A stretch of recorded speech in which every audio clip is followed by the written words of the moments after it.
In 1866, a Texas rancher named Charles Goodnight took an old Army surplus wagon left over from the Civil War, reinforced its wooden frame, and bolted a box full of drawers onto the back. He didn't know it yet, but he had just invented the single most important object in the entire history of the American cattle trail, the chuckwagon, the world's first mobile kitchen. Without that wagon, and without the man who cooked inside it, not a single steer would have ever made it out of Texas alive. Forget the image Hollywood put in your head. The real 19th century cowboy wasn't a flawless hero dueling at high noon. More often, he was a 16-year-old orphan or a newly freed slave trying to survive whatever world was left after the war. Imagine shivering at 3 a.m, caked in mud and manure, forcing down food that looked almost inedible, knowing that if you didn't swallow it, you wouldn't have the strength to still be standing by sunset. After the Civil War, America was broke and hungry, and Texas had 5 million wild Longhorn cattle roaming the state. The only way to turn that herd into real money was to drive it on foot for over 1,000 miles, crossing deserts and dangerous rivers, all the way to the railheads in Kansas. The trip lasted months, spending 18 hours a day in a wooden saddle, wrestling half-ton animals, burned close to 6,000 calories a day, with no refrigeration, no roads, and no towns along the way. Hunger and exhaustion killed more men than any outlaw gang ever did. The only thing standing between these boys and total physical collapse was Goodnight's wagon, and the man running the kitchen inside it. The cook, known to everyone simply as Cookie. Today you'll find out about the 10 breakfasts that kept these boys alive and quite literally helped build America. Stay until number 1 because the last dish on this list will make you thank your lucky stars you live in the 21st century. Subscribe now because we're riding back in time together. Number 10, mud coffee and eggshells. The first sip of the day. How do you wake up an exhausted teenager who's only had 3 hours of sleep on hard ground and demand he saddle a wild horse in pitch-black darkness? Life on the trail started hours before sunrise. Sleep was a cowboy's most dangerous enemy. Dozing off in the saddle meant falling under the hooves of thousands of panicked cattle. They needed near-toxic amounts of caffeine. The problem was the water. Out on the plains, all that was available were muddy puddles or shallow streams already trampled and contaminated by the herd itself. Drinking it raw risked cholera, and the coffee of the era was coarsely ground and gritty enough to tear at a dry throat. The solution was simple. The cook boiled the murky water to kill the bacteria, then threw handfuls of ground coffee straight into the pot with no filter at all.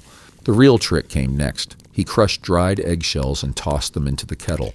The calcium in the shells reacted with the coffee's acidity and pulled the grounds and grit down to the bottom, leaving a dark, bitter, but drinkable liquid on top. That's what cowboys swallowed in the dark every single morning, just to keep their hearts beating through one more hard day of work. Number 9, corn dodgers, rations you eat with your teeth. What do you do when you need calories at the exact moment you're fighting for your life in a flooded river? Crossing major rivers, like the Brazos, was the most dangerous moment of the entire drive. When the herd entered the water, chaos hit instantly. Calves drowned, horses were dragged downstream, and men had to swim and fight for hours to keep the herd from scattering. There was no time to set up camp or light a fire, but if a cowboy's blood sugar crashed while he was swimming, his muscles would lock up, and he'd go under. For that emergency, Cookie made corn dodgers, a hard dough of coarse cornmeal, water, salt, and melted pork lard, shaped into cylinders and baked in the coals until they were nearly rock solid. Before the crossing, he pushed 2 of these into every boy's coat pocket. In the middle of the river, the cowboy would hold one in his teeth, hands busy with the reins, while the slow-burning carbohydrate delivered just enough energy to keep him from blacking out before reaching the other bank. Number 8, salt pork and buried beans. The rule, no one could break.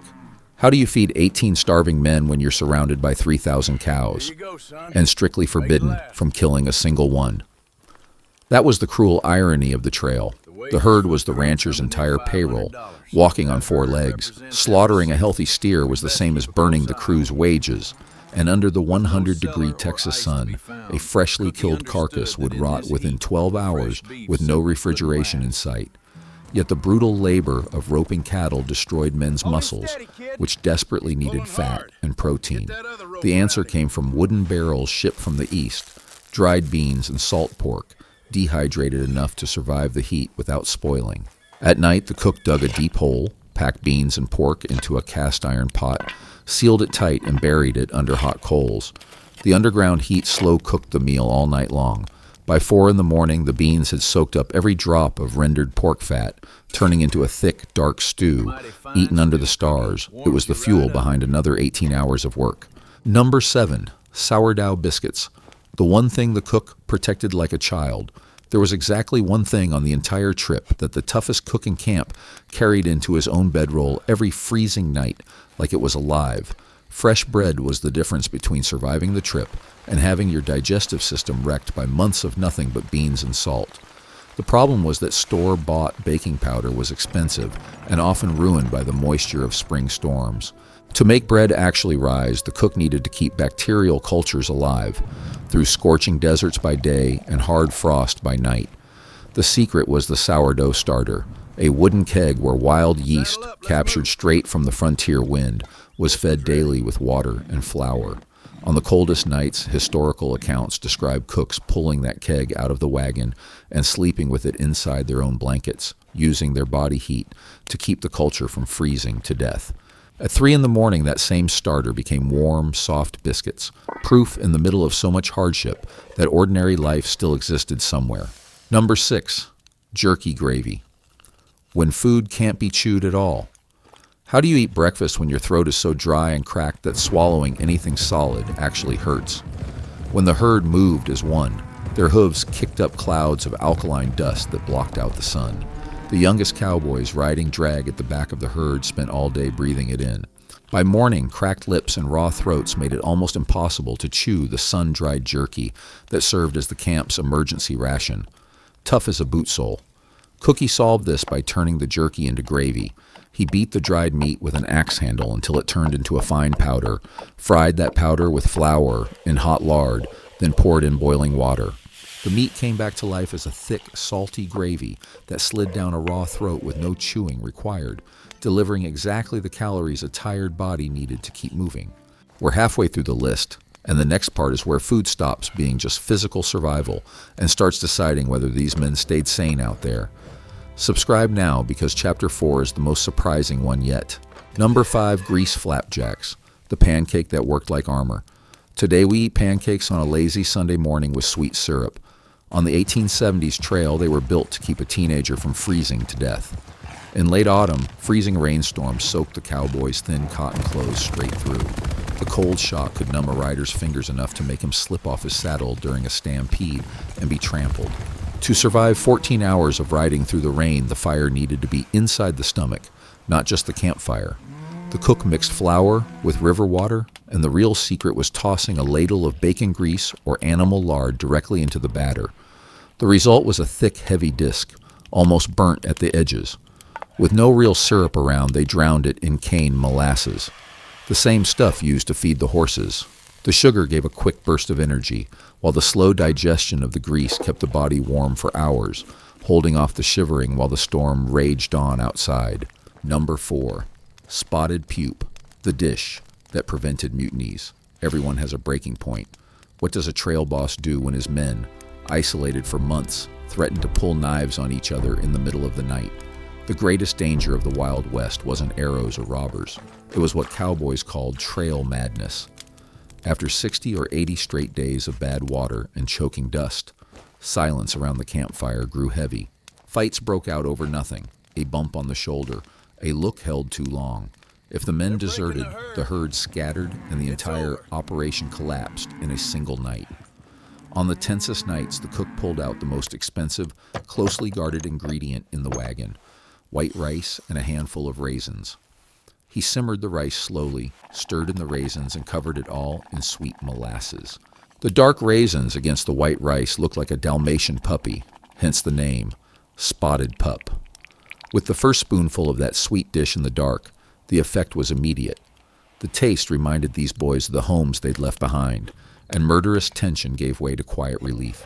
A simple bowl of sweet rice, served at the right moment, kept armed men from killing each other out of pure exhaustion and homesickness.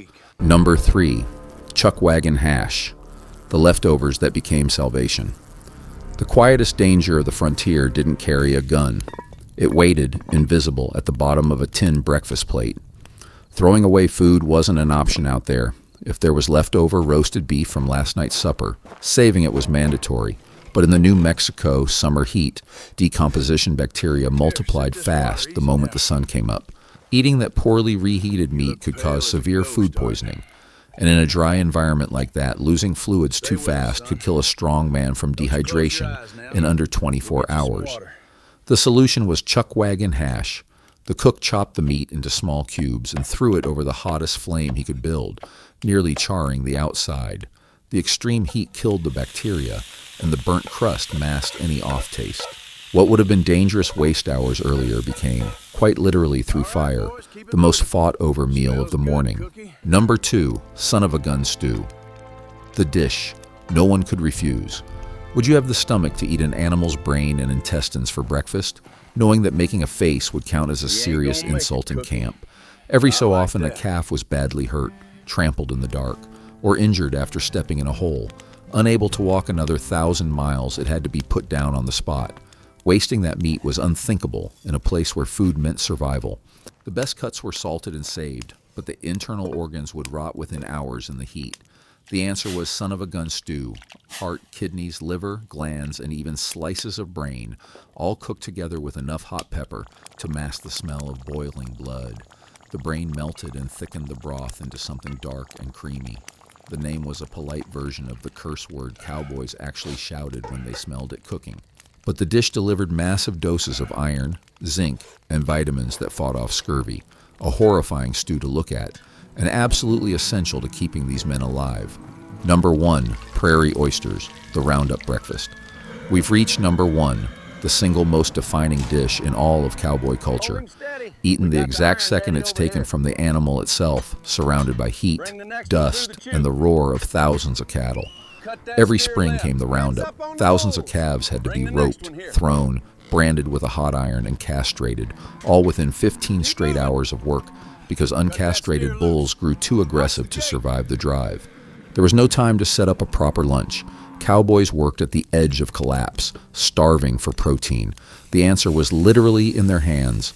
The moment they castrated a calf, they'd toss the meat straight onto the coals heating the branding irons. In under 2 minutes, the heat cooked it through.